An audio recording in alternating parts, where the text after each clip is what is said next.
늑대 같은 남자를 만나라, 그런 글을 봤습니다.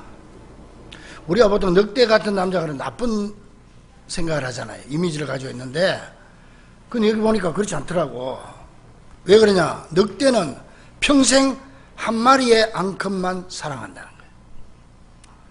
그리고 자신의 짝과 새끼를 위해서 목숨까지 바쳐 싸우는 유일한 포유류가 바로 포유류가 늑대입니다.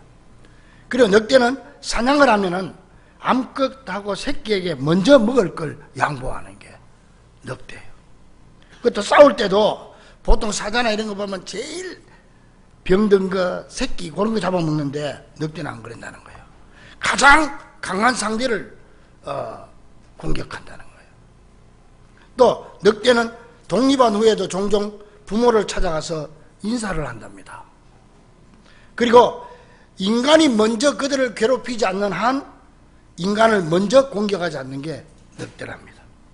그래서 이 글에서는 이렇게 말합니다. 남자가 늑대라는 건 절대로 욕이 아니다. 남자들이 늑대만큼만 살면 여자는 절대 울 일이 없을 것이다. 그러니 남자들은 늑대처럼 살아라. 그리고 여자들은 늑대 같은 남자를 만나라. 그렇게 쓰였어요. 오늘 집에 가가지고 부인들은 남편들 탁 앉혀놓고 말하세요. 당신 늑대 같은 남자가 되세요. 그래요. 그러면 깜짝 놀랄 거예요. 그 뭔 소리요? 그러면 홈페이지 들어가면 설교가 바로 나오니까 이걸 적으란 말이에요. 좀 적고 좀 외우고 좀 그래요. 좀 그래가지고 딱 펴가지고 요런 남자가 늑대 같은 남자입니다. 그렇게 하란 말이에요. 남편은 남편 이름대로 이름값을 해야 될 거 아니에요. 그리고 부인, 아내는 아내 이름값대로 산다는 게 이게 쉬운 일이 아니거든요. 근데 오늘 본문에 보니까 자기 이름값대로 제대로 산 사람이 나오는데 이 사람이 바로 오바다라고 하는 사람이에요. 이 성경에는요, 오바다라고 하는 이름이 11명이 나와요. 동명이인이 11명이 나오는데 이 오바다라고 하는 이름의 뜻은 여호와를 섬기다, 그런 뜻입니다. 근데 이 오바다는 정말 그 이름 뜻대로 하나님을 섬기되 똑바로 모범적으로 섬겼던 사람입니다. 그래서 본문 3절에 보니까 오바다는 여호와를 지극히 경외하는 자라, 그렇게 기록이 되어 있습니다. 자, 오늘은 우리가 이 오바다를 기억하면서 우리도 오바다 같은 성도들이 다 될 수 있기를 주의 이름으로 간절히 축원합니다. 그리고 오바다는 어떤 사람이냐? 그는 훌륭한 중재자였습니다. 그의 직책은 3절에 왕궁 맡은 자입니다. 이번에 북미회담 우리 정부에서 중재를 잘해서 마찬가지로 오바다가 중재자예요. 중재자. 아주 훌륭한 중재자. 왕궁 맡은 자라고 하는데 이 사람이 지금 직책으로 말하면 대통령 비서실장쯤 되는 사람이에요. 이 대통령 비서실장은 대통령의 가장 신임받는 자로서 최측근에서 대통령을 돕는 사람 아닙니까? 그런가 하면 그는 신앙적으로도 아주 훌륭한 사람으로 열과 성을 다해서 엘리야 선지자를 도와서 그 유명한 갈멜산 대결을 승리로 이끈 사람이고, 그 갈멜산 대결을 할 수 있도록 중간에서 중재한 사람이 바로 이 오바다입니다. 근데요, 이 오바다가 엘리야를 도왔다고 해서 엘리야보다 오바다가 못하다거나 엘리야가 더 나아서 이 오바다가 엘리야를 도운 게 아니에요. 오히려 어떤 면으로 보면은 이 엘리야보다 오바다가 더 똑똑한 사람이야. 인격적으로나 지식적으로나 권력으로나 모든 이 엘리야는 저 시골 촌 목사예요. 목사님, 선지자란 말이에요. 그런데 이 굉장한 오바다가 그 엘리야 선지자를 떠받들고 섬기고 그 엘리야의 말을 목숨 걸고 순종하고 지켰다는 거예요. 그러면서 이 엘리야를 도와줬다. 그래서 갈멜산 대기를 성사시킨 사람이 된 거예요. 여러분, 지금 러시아 월드컵 개막이 됐습니다. 그런데 우리는 월드컵하고 축구를 보면 꼭 골 넣은 사람만 찬사를 받지요. 훌륭하다고. 그런데 사실은요, 골 넣은 사람도 중요하지만은 그 선수들이 다 중요한 거예요. 그렇잖아요. 그리고 그 중에서도 어시스트맨이 중요한 거야. 어시스트맨은 뭐냐면은 골을 넣도록 옆에서 탁 찾는 게 어시스트예요. 그러면 골 넣는 사람이 발만 속되면 골이 돼버려요. 그 옆에서 도와주는 사람. 어시스트맨이 중요한 거예요. 그러니까 골 넣는 사람도 중요하고 어시스트맨도 중요하고 다른 저쪽에 있는 골키퍼까지 다 중요한 거 아닙니까? 마찬가지로 하나님의 사명에도 더 귀하고 덜 귀하고 없습니다. 여러분, 이 사명은 다 똑같이 중요합니다. 여러분 신앙생활 할 때 분명히 알아야 될 게 있습니다. 다 똑같이. 목사가 중요합니까? 장로가 중요합니까? 네? 따라합니다. 똑같습니다. 똑같습니다. 장로님하고 집사님하고 누가 중요합니까? 똑같이 중요합니다. 권사하고 집사하고 똑같이 중요합니다. 목사하고 교인하고 똑같이 중요합니다. 이게 우리 여러분 신앙생활 교회 봉사하는데 기본이 돼야 되는 거예요. 무슨 장로 된다고 뭐 계급 진급하는 겁니까? 똑같습니다. 장로님은 장로님 할 일이 따로 있고, 목사는 목사 할 일이 따로 있고, 집사는 집사 할 일이 따로 있는 거지. 누가 더 귀하고 덜 귀하고 없어요. 우리 찬양대도 찬양대가 중요합니까? 지휘자가 중요합니까? 똑같습니다. 다 지휘자면 누가 찬양대 할 거예요? 각기 하는 일이 다르다는 거예요. 이걸 여러분들이 분명히 알아야 돼. 오늘 본문의 오바다는 이 사실을 분명히 알았기 때문에 모든 걸 벗어던지고 저 시골 선지자, 시골 목사 엘리야를 하나님이 엘리야를 들어서 쓰시고 나는 엘리야를 돕는 직분을 줬으니까 그는 아무 말 하지 않고 엘리야를 돕고 엘리야의 말에 절대 순종했던 것입니다. 이 중재자의 역할, 이게 중요해요. 이번 세계 단판 북미 회담 우리 정부가 중재를 얼마나 잘했습니까? 오바다가 아합하고 엘리야의 중간에서 중재자 역할을 잘했기 때문에 그 유명한 갈멜산 대결이 성사되었고, 그 850대 1의 우상과의 대결에서 대승리를 거둘 수가 있었던 것입니다. 이게 무슨 말이냐? 구체적으로 살펴보면 원래 이스라엘 백성은 하나님을 섬기는 백성, 하나님만 섬겨야 되는 백성이야. 그런데 이 아하 왕이 집권을 한 다음에 아하 왕이 정략적으로 옛날에 왕하고 이웃나라 공주하고 결혼하고, 그 시돈의 우상 섬기는 나라 시돈의 왕의 딸 이세벨, 그 유명한 이세벨하고 결혼한 거예요. 그 이세벨이 이 여자가 이게 또 보통 여자가 아니에요, 이게. 그러면 아하 왕은 하나님 섬기는 나라의 왕이고 이세벨 우상 섬기는 나라의 왕후가 결혼했으니까 이 사람이 올 때 자기 혼자 오는 게 아니라 시녀들도 데리고 오지. 자기가 섬기던 우상 단지 가지고 오는 거예요. 이게 뭐냐? 바알과 아세라 신인데, 바알은 남자 신이고 아세라는 목신은 여자 신이야. 그러면 아세라 목신 우상단지, 또 바알 우상단지 데리고 오면 우상단지만 가져옵니까? 거기에 있는 또 무당들 다 데리고 오는 거예요. 다 데리고 와야 되잖아요. 그래가지고 딱히 또 이스라엘 나라에 산당을 또 차려야 되지. 집을 지어야지. 거기에 또 부하들 무당들 다 데려다야지. 이때부터 문제가 된 거라. 그러니까 하나님이 얼마나 화가 났던지 엘리야를 통해서 이스라엘의 하늘의 문을 닫아버리가 3년 6개월 동안 비가 안 오는 징계를 준 거예요. 이 바알과 아세라는 바알은 남자신이고 아세라는 여자신이니까 이 사람들 그 제사 지낼 때 보면 이 음란의 신이에요. 막 옷을 벗고 흉악한 성행위를 하고 그렇게 한단 말이에요. 자, 이렇게 되니까 전국에 우상이 쫙 퍼져가지고 어느덧 바알 선지자가 전국에 450명이나 되고 아세라 선지자가 400명이나 되고, 뿐만 아닙니다. 여기서 한 걸음 더 나아가서 아방이 하나님 섬기는 하나님의 종들을 다 잡아 죽이는 거예요. 다 잡아 죽이는 거예요. 이게 당시 아합이 내린 특별법이에요. 그러면서 이 비를 안 오게 한 엘리야 선지자를 잡아 죽이려고 전국에 수배령을 다 내가지고 찾았지만은 엘리야를 찾지 못해서 하나님이 숨겨준 거죠. 그러니까 온 이스라엘 사람들 목말라 다 죽는, 뭐 먹을 게 있습니까? 채소가 되겠습니까? 과일이 되겠습니까? 다 굶어 죽고 또 뭐 짐승들까지 다 목말라 죽는 거예요. 그러니까 오죽 답답했으면 이 아합 왕하고 그 다음에 이 오바다 비서실장하고 둘이서 혹시 어디 물웅덩이 물샘이라도 있는지 근원을 찾아보자고 그래가지고 왕까지 물을 찾으러 나선 거예요 지금. 그래서 야, 너 비서실장 너는 저리 가고 나는 이리 갈란다. 우리 한번 찾아보자. 근데 이때 하나님께서 엘리야에게 나타나서 네가 가서 아합을 만나라. 내가 이 땅에 이제 하늘문을 열어서 비를 주겠다. 그래 엘리야가 아합을 만나러 궁정으로 가다가 보니까 저기 오바다가 물 찾으러 다니다가 둘이 만난 거야.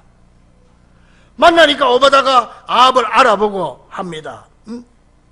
오바다가 길에 있을 때 7절에 보니까 엘리야가 그를 만난지라 그가 알아보고 엎드려 말하되 엘리야여 당신이니까. 그랬더니 엘리야가 하는 말이 내 지금 아왕 만나러 가니까 네가 가서 당신이 가서 엘리야가 여기 있다고 좀 얘기 좀 하시오. 그랬더니 오바다가 아이고 선지자님 안 됩니다. 지금 말이요 전국에 수배를 해도 지금 당신을 선지자님을 못 찾았는데 내가 만약에 가서 엘리야가 여기 있다고 아합한테 얘기할 동안에 당신이 딴 계시를 받아가지고 딴 데로 가버리면은 나는 거짓말 하는 사람이 된다. 허위 보고하는 사람이 돼가지고 나는 죽습니다. 그래서 나는 못 갑니다. 엘리야가 아니다. 내 딴 데 안 가고 여기 있을 테니까 갔더라. 그래가지고 이 오바다가 아합과 엘리야를 중재해서 둘이 만나게 하는 것입니다.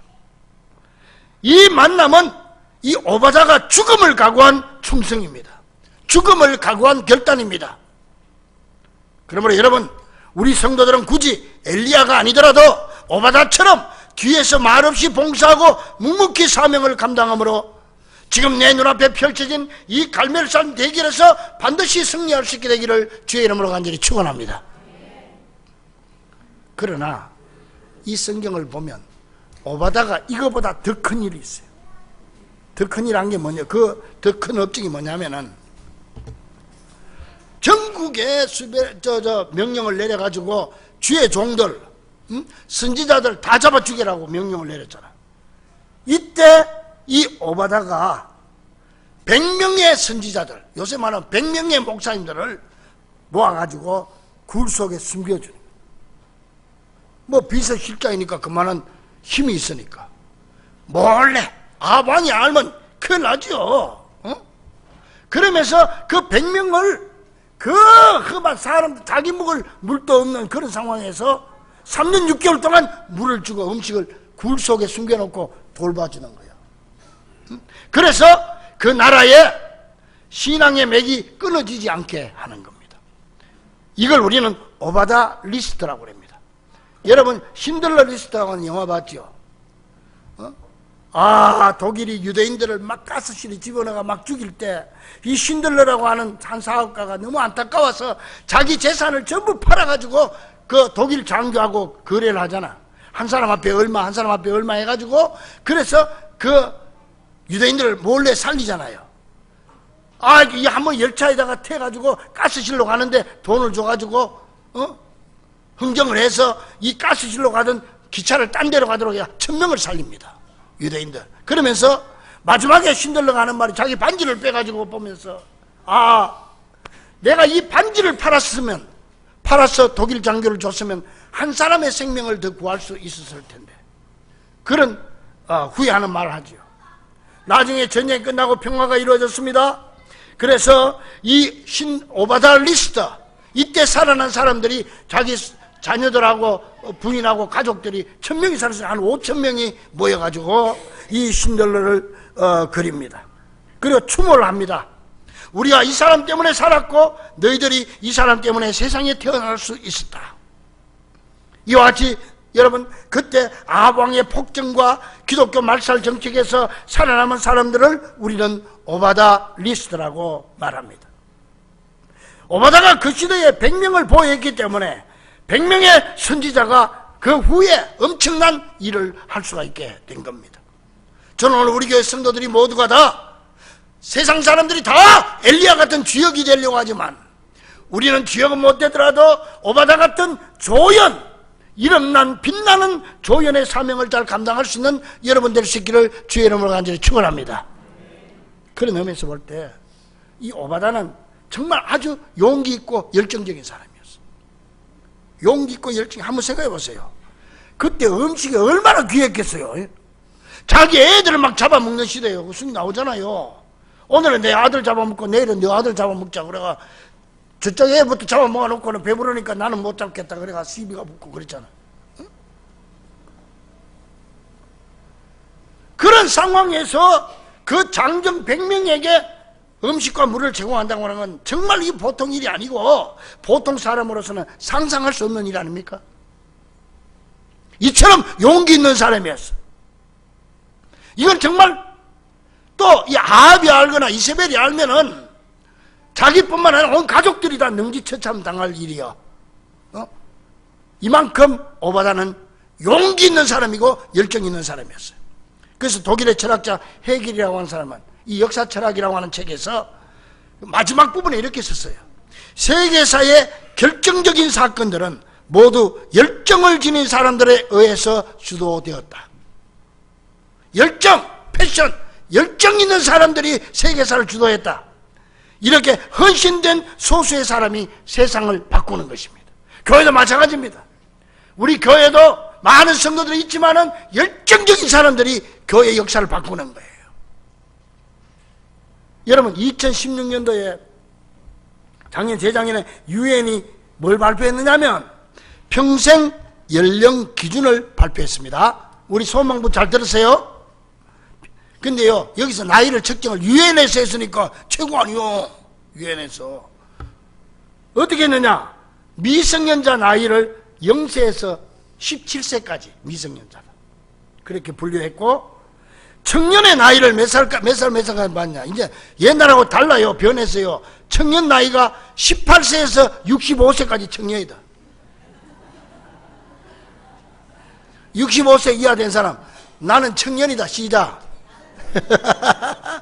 유엔에서 정한 거란 게 65세까지 청년이야. 그리고 66세에서 79세까지가 중년이야. 이게 우리 아줌매들 다 중년이야. 그리고 80세에서 99세까지가 노년이야. 그리고요 100세 이상이 장수 노인이라고요. 노인이란 말을 들으려면 100세가 넘어야 돼요. 그러니까 이 평생 연령 기준에 적용하면은 우리 몸과 마음은 우리 자신이 생각하는 것보다 훨씬 더 젊지요. 그러니 바로 지금이 무엇이든 자신이 꿈꿔오던 것, 생각하고 있는 것을 새롭게 시작할 수 있는 적기인 것을 알아야 되는 거예요. 이 유엔이 발표한 새로운 연령 기준에 따라서 내 자신의 나이를 측정하는 기준이 있습니다. 여러분도 한번 해보세요. 자기 스스로. 현재 나이에다가 0.7을 곱하면 내 나이가 돼. 예를 들어서 내 나이가 60이다. 그러면 그 0.7을 곱하면 67이 66이 36, 67이 42. 내가 42세밖에 안 돼서 나는. 그러면 70세면 몇 살이야? 77이 49세요. 아직 50도 안 됐어. 그러니까 너무 노인네 흉내 내지 마시기 바랍니다. 그거 좋은 거 아니야. 또요 생리적인 연령하고 신앙 연령이 또 달라요. 하나님의 능력을 믿을 때 우리는 나이를 초월해서 일할 수 있을 줄로 믿습니다. 아브라함이 75세 부름받았습니다. 75세부터 새로운 인생을 시작했어. 모세는 80세부터, 갈렙은 85세에 그 강한성 헤브론을 정복했지요. 또 안나 여선지자는 84세에 아기 예수님을 증거했고, 감리교의 창시자 존 웨슬레는 80이 넘은 나이에, 그 전에는 일찍 나다가 80이 넘어서 몸이 좀 체력이 딸리니까 그때부터 5시 반에 일났어. 몇 시에 일났다? 새벽 5시 반에 일났어. 그래서 그 일기장에 보니까 이렇게 기록이 되어 있어요. 하나님, 내가 5시 반까지 30분까지 누워있는 죄를 용서해 주시기 바랍니다. 얼마나 열정적입니까?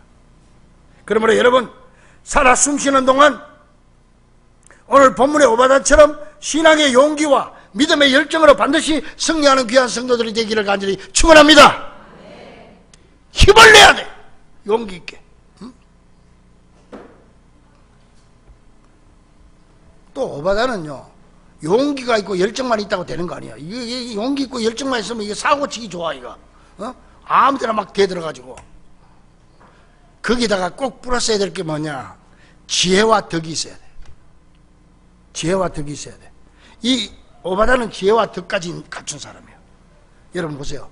100명을 숨겨서 용기와 열정으로 먹인 살리는데 요거를 한꺼번에 안 넣고 50명 나누어서 넣었어. 이 얼마나 지혜롭고 덕스러운 행동입니까?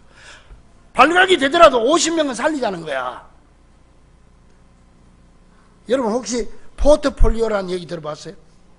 나도 몰랐는데 나 연금재단 이사장 하면서 나 그때 배운 거예요. 포트폴리오가 뭐냐면 주식 투자하는 사람들 주식을 한 군데다가 올인하는 게 아니고 분산 투자하는 걸 포트폴리오라 그래. 그리고 요쪽이가 망해도 이쪽이 살아있게. 그래서 계란을 한 바구리에 담지 않는다. 계란 한 바구리 담으면 한 구멍 깨지면 다 그만이지만 한 바구리에 담자. 이게 포트폴리오예요. 그러니까 이 주식 투자의 리스크, 즉 뭐야, 위험성을 줄이기 위해서 나누어서 투자하는 걸 말해. 그러니까 이 주식하는 사람들 알아야 돼. 포트폴리오의 원조가 누구다? 오바다야. 오바다. 그런 의미에서 보면 이 오바다는 정말 참 지혜로운 사람이고, 혹시 발각이 되더라도 50명은 살아야 될 거 아니냐. 참 덕스러운 사람이죠. 그러므로 우리가 하나님을 섬기는데도 물론 열심과 열정이 있어야 되지만 그 위에 지혜가 있어야 되고 덕이 있어야 되는 거예요. 지혜롭고 덕스러운 성도를 되기를 간절히 축원합니다. 그래서 우리 옛말에 그런 말이 있어요. 용장과 지장이 싸우면, 용감한 장군하고 머리 잘 쓰는 장군하고 싸우면 누가 이긴다? 지장이 이긴다 그래. 그리고 지장과 덕장이 싸우면 덕장이 이긴다 그래. 덕스러운 성도들이 되어야 되는 거예요. 덕스러운 성도. 또 나아가서 오바다는요, 사명에 목숨 건 사람입니다. 사실 오바다가 그렇게 하기에 얼마나 힘들었겠습니까? 여러분 한번 입장을 바꿔놓고 생각해. 100명을 몰래 동굴에 숨겨놓고 먹여 살리는 거, 이게 탈로 나면 자식들까지 능지처참 당하게 되는, 이게 얼마나 고민이 많았겠어. 거기다가 오바다 부인이 가만히 있었겠어요? 아이고, 내가 상상해보니까 참 끔찍하더라. 여보, 이게 뭔 짓이냐고. 당신이 비서실장으로 대통령 명령을 그래 어기고 그렇게 해서 되겠느냐고. 당신 말이여, 당신 내 요새 생각하면 잠이 안 와가 내가 심장병 걸린다고. 심장병이 지금 걸리고 가슴이 벌렁벌렁 뛰고, 또 당신만 잡히면 죽는 게가 저 새끼들은, 자식들은 무슨 죄가 있냐고 뭐 별소리 다 했을 거예요. 뿐만 아니라 오바다도 사람인지라 지칠 대로 지쳤을 겁니다. 오바다도 그 자리를 당장 그만두고 싶었을 겁니다. 비서실장 자리 사표 내고 좀 편하게 살아보고 싶었을 겁니다. 그럼에도 불구하고 그것도 내 마음대로 안 됩니다. 잘 들어요. 내 마음대로 안 돼요. 왜요? 하나님의 사명이니까. 우리 찬양대들 일찍 나와서 연습하고 이제 저쪽으로 옮기면은 밥도 안 줘. 식당이 없어요. 기껏해야 김밥 먹든지 주먹밥 먹어야 될 낀데, 그러면 당장 그만두고 싶지요. 찬양대 안 한다고 천당 못 가나? 그런데 그것도 마음대로 안 돼. 내가 그만두고 싶어도 마음대로 그만둘 수가 없어. 우리 건축위원들 힘들고 어려워도 그만두고 싶어도 그만둘 수 없어요. 그건 내 마음대로 안 돼요. 왜? 하나님이 주신 사명이니까. 내가 그만두고 싶어도 안 되는 거예요. 하나님의 사명이니까. 그래서 오바다는요, 힘들다가도 깨닫습니다. 그래, 이게 하나님이 나에게 준 사명이야. 하나님이 이 사명 감당하라고 나를 지금 대통령 비서실장 자리에 준 거 아니야. 내가 대통령 비서실장이 아니면 어떻게 그 일을 감당할 수 있겠어? 그 엄청난 일을. 아, 이건 내 사명이구나. 이건 내가 하고 싶고 하고 싫고를 떠나서 이건 내가 감당해야 되는 것이구나. 그만둘래야 둘 수 없는 사명감. 그로 말미암아 목숨 걸고 이 사명 감당했더니 갈멜산에 대결이 성사되었고, 그로 말미암아 갈멜산 기적이 일어나서 850명을 전부 무당들을 다 쓸어 죽이는 거예요.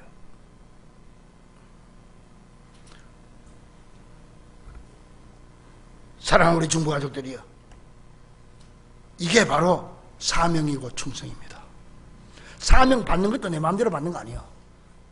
내가 하고 싶다고 되는 거 아닙니다. 그만두는 것도 내 마음대로 안 됩니다. 그만두는 것도 하나님의 사명이기 때문에. 내게 이익이 되든 손해가 되든 따지지 않습니다.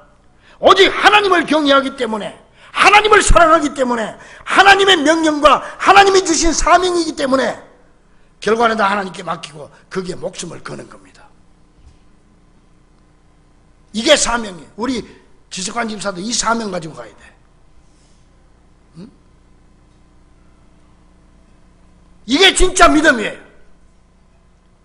여러분, 믿음은 거래가 아닙니다. give and take이 아닙니다. 주고받고 하는 게 아닙니다. 하나님과 거래하려고 하지 마세요. 그냥 사랑으로 하세요. 그냥 하나님을 경외함으로 순종하고 봉사하면, 내가 그 사명 죽도록 감당하면 심는 대로 거두게 하시는 하나님께서 반드시 30배, 60배, 100배 그 이상으로 거두게 할 줄 믿으시기를 주의 이름으로 간절히 축원합니다. 기도하겠습니다.